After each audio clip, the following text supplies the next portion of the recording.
Imagine you are in Rome, at the height of the Roman Empire, and you see a common man with no nobility in his family taking the place of an emperor. A man without a drop of royal blood, yet somehow he manages to seize the ultimate power of the empire. Sounds like a fairy tale? Maybe. But what if I told you that this is a reality as terrifying as it is intriguing? This is the story of Macrinus, a man who defied all odds and won the throne of the Roman Empire. And believe me, his journey, which most would never imagine, will astound you. But what happened next, you ask? What drove this unlikely man to rise to the top and then suddenly lose it all? The answer is scarier than you can imagine. Now imagine if someone like Macrinus had the skills of a fierce leader and the cunning of a gladiator. But at the same time, he was the victim of a cruel betrayal. In a power game where trust is a luxury and fear is what really matters. What if I told you that Denzel Washington, one of the greatest actors of today, was responsible for bringing this unexpected emperor to life? He, with all his strength and intensity, would play the man who saw the empire slipping away from his hands. Stay tuned, because what you will discover in Macrinus will make you look at power in a completely different way. It is a story of rise, betrayal, and fall, where at every step you feel the weight of fear and uncertainty, and you realize how one mistake can change an entire nation. If you are not yet subscribed to the channel, seize the opportunity to be part of our community. Every interaction you make makes this space more special. The unexpected rise of Macrinus. Macrinus, a name that to many sounds distant, perhaps even lost in the corridors of time, but charged with an extraordinary trajectory. Unlike the Roman emperors who preceded him, he did not come from a noble lineage, nor boasted the weight of an aristocratic inheritance. He was not the heir of powerful families, but a man of the people, a commoner who transformed the improbable into the possible. Macrinus's journey is a testament to how cunning, talent, and determination can defy preordained fate, even within an empire that seemed to have rules written in marble. Before his name resounded in the halls of power, Macrinus was just a lawyer, someone who lived by words and the law. Forensic life in ancient Rome, with its legal disputes and intricate codes, seemed a safe and respectable path. But fate, with its unpredictable nature, places Macrinus in another environment, the battlefield. Joining the Roman army, he found not only a new career path, but also an opportunity to demonstrate skills few would have expected from a mere lawyer. With a keen eye for strategy and a keen mind for politics, Macrinus quickly rose to prominence. His natural sense of leadership and ability to make difficult decisions under pressure earned him the respect of his superiors and colleagues. It wasn't long before he was appointed Praetorian Prefect, a position of enormous responsibility since it involved protecting the emperor himself. It was as if Macrinus had found his true stage, a place where he could use both his logic and his courage. But how does someone without noble blood rise to such a high position? The answer lies in a combination of talent, luck, and the volatile political landscape of the time. The Roman Empire, while great, was also a cauldron of internal tensions, betrayals, and fragile alliances. Amidst it all, Macrinus navigated the turbulent waters, building bridges where others saw walls and taking advantage of every opening to advance. However, the most unexpected moment was yet to come. After the death of Emperor Carus, a power vacuum threatened to plunge the empire into chaos. It was a time when decisions had to be made quickly, and it was in this context of uncertainty that Macrinus emerged as a surprising choice to lead Rome. A man without imperial lineage, but with a clear vision and a calculating mind. What made the army commanders and advisors choose him? Some say it was his ability to remain calm in the midst of the storm. Others believe it was a necessary break with the dynasties of the past. When Macrinus was proclaimed emperor, the news spread like wildfire throughout the Roman provinces. Some celebrated his rise as a sign of change, a chance to renew a worn-out empire. But there were also those who saw him as a usurper, someone who had no right to occupy the throne. What no one could deny, however, was that Macrinus faced a colossal challenge. The story of Macrinus is not just that of a man who defied impossible odds. It is also that of an empire in transformation, where the lines between tradition and innovation began to blur. As Rome entered a new phase in its history, Macrinus was at the center of it all, trying to balance the weight of the past with the demands of the present.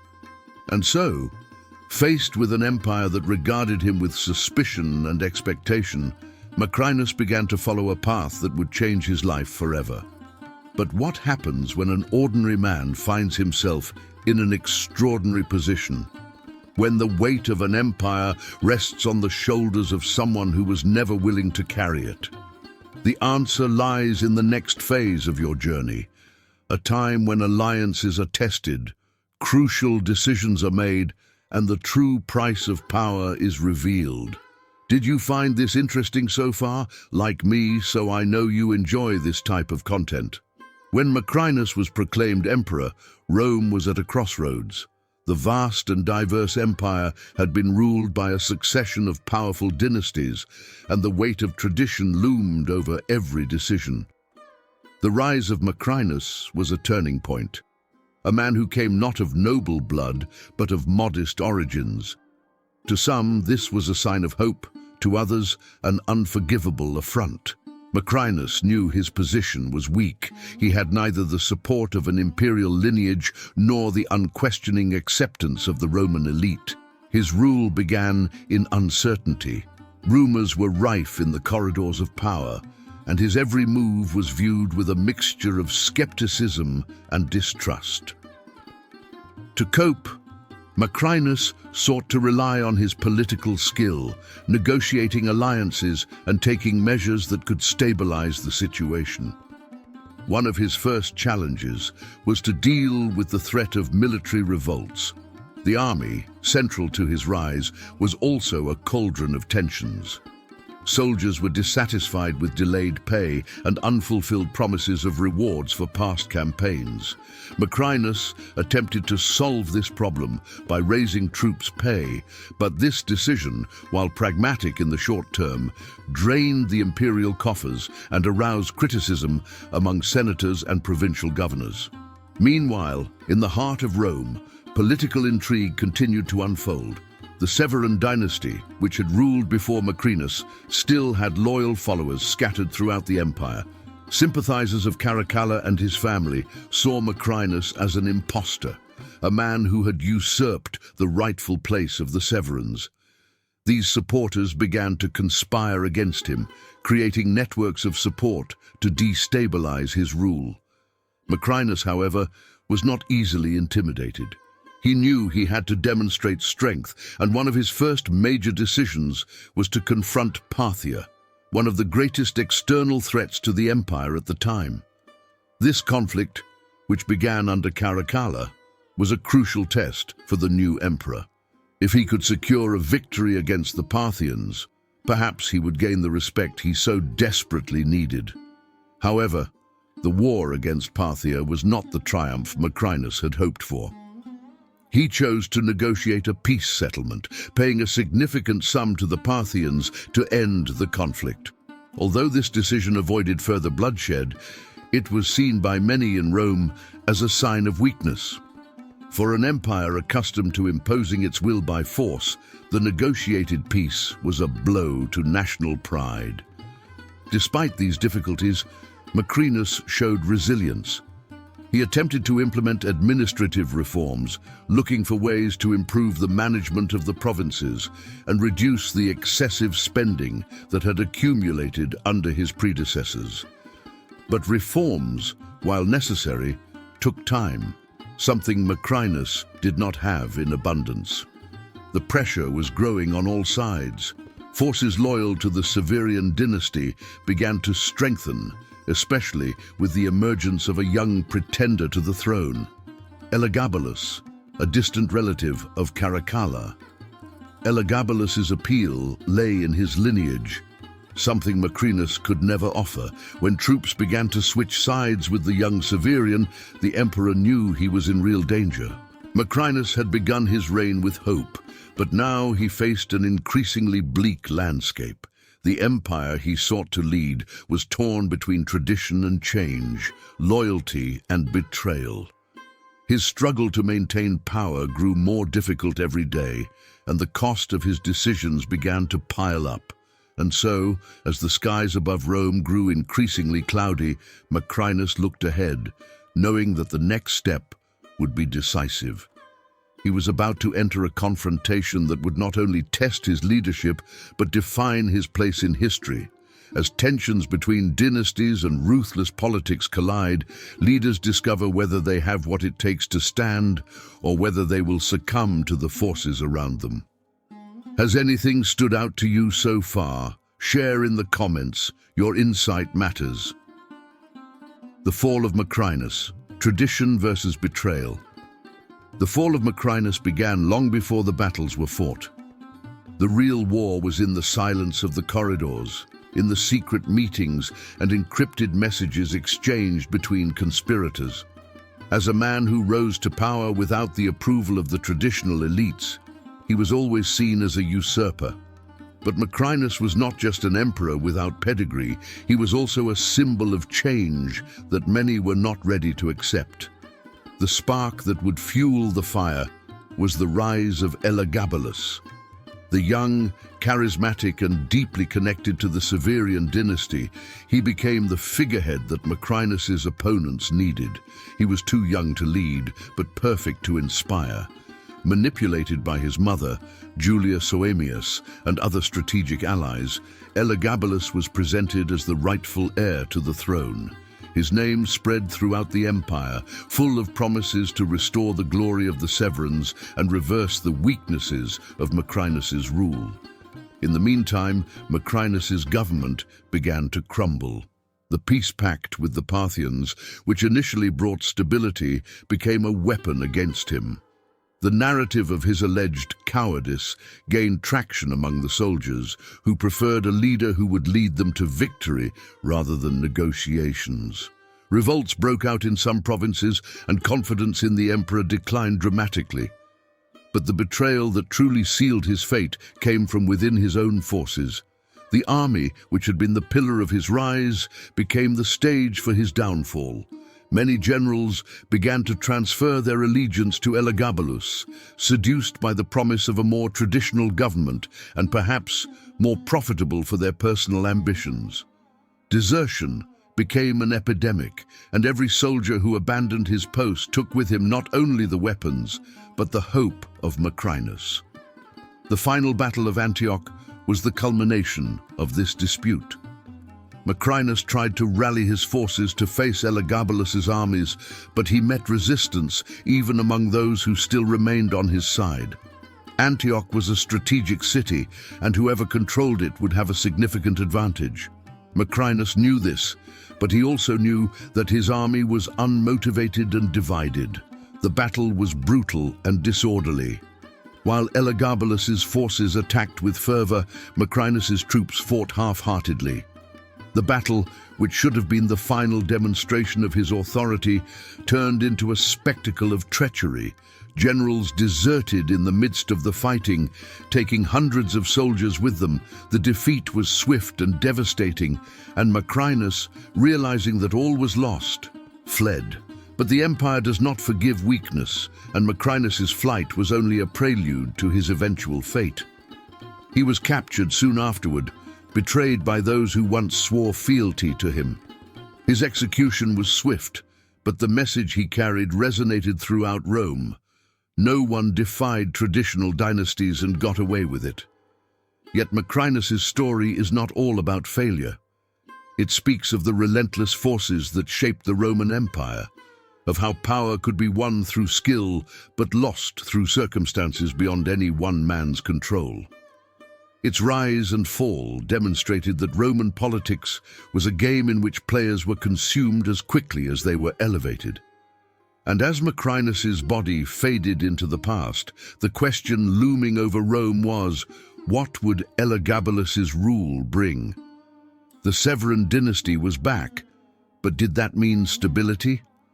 The empire had survived a storm, but new clouds were already forming on the horizon, promising that the chaos was not over yet.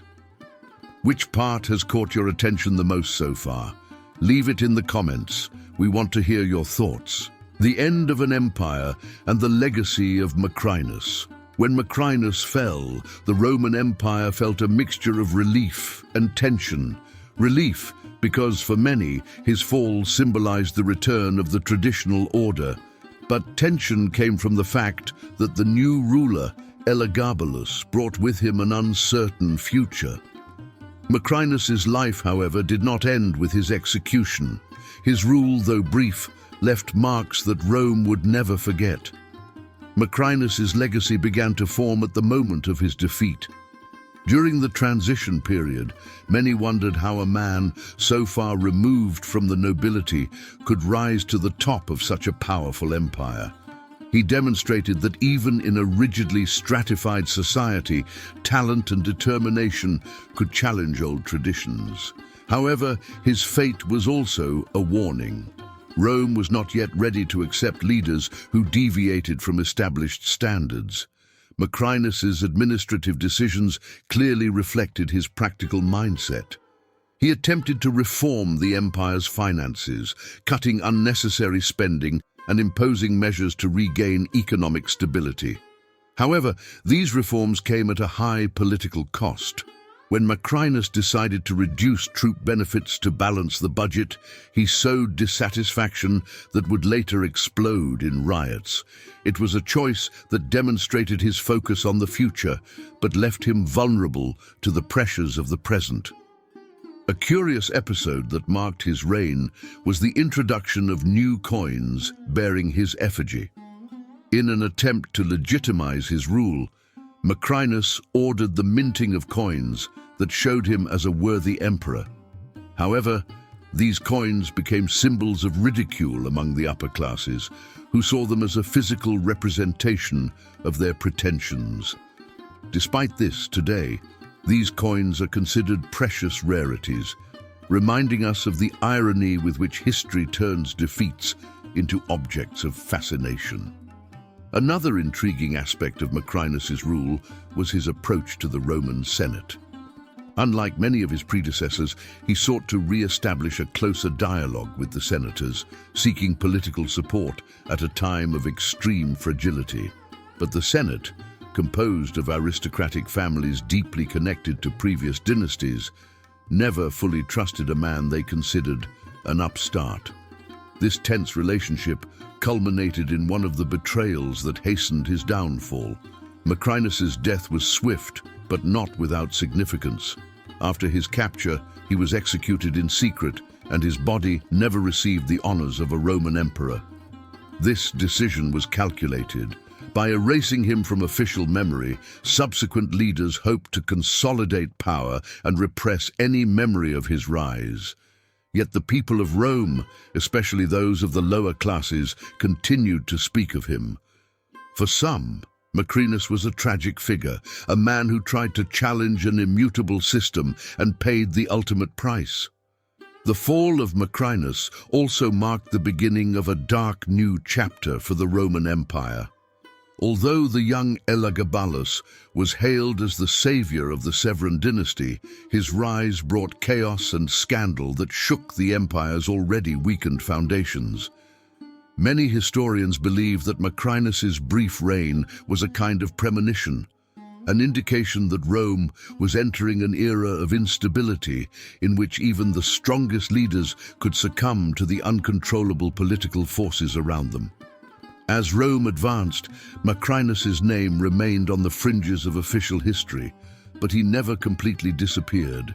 His coins, his political decisions, and even the stories told in taverns and marketplaces perpetuated his memory. He was not just a fallen emperor, he was a living reminder that power in Rome was as fragile as the intrigues that sustained it. And so, as Macrinus's legacy continued to resonate, Rome faced new challenges, ever more complex and dangerous. The stable days of the ancient emperors seemed a distant memory, and the future promised to bring even more upheaval, with protagonists who would transform the empire in unimaginable ways. The stage was set, and the next acts would be even more unpredictable. Macrinus's story is like a wave on the sea. It starts strong, grows with the wind, but eventually breaks in the sand, leaving a wake that never quite disappears. And what makes it all so fascinating is how the events of his life demonstrate that even the most unlikely people can reach the top, and also how difficult it is to stay there. Macrinus leaves us with an important lesson. No matter how prepared or skilled you are, there are greater forces that are often beyond our control. He tried to challenge the system, but it swallowed him up. This makes him not just a defeated emperor, but a symbol of how power and politics can be as volatile as the wind. And you know what's even more interesting? This story doesn't end there. Every action Macrinus took, every coin he minted, every decision he made as he tried to balance the empire still resonates today. Politics, scandals, betrayals, and even moments of courage paved the way for the chaos that would come with Elagabalus and the sequence of events that would forever change the fate of Rome. But here's the big question. What can Macrinus's story teach us today? If we look closely, we see the choices he had to make, the mistakes he made, and the forces he couldn't face. All of this reminds us how people, even the most powerful, face the challenges that define who they truly are. And this is true for both the past and the present. Now, imagine being in Rome and hearing rumors about the new emperor. What would you do? Will you side with tradition or believe that someone new can change things? Because after all, history always has something new to show us, and just like then, the next chapter could be even more surprising than the last. So stay tuned, because what comes after this historic wave promises to take us into new waters, full of twists and mysteries. So, what do you think? Could Macrinus's story have been different if he had made other decisions? Or was the empire, after all, destined to go its own way? The most interesting thing is that when we look back, every character, every moment, every choice seems to be part of a great network where we are all, in some way, connected. What happens in the past, in Rome or elsewhere, always ends up reverberating in the present. And you? Which path do you think we should take when faced with the choices that the future presents us with? The reflection remains,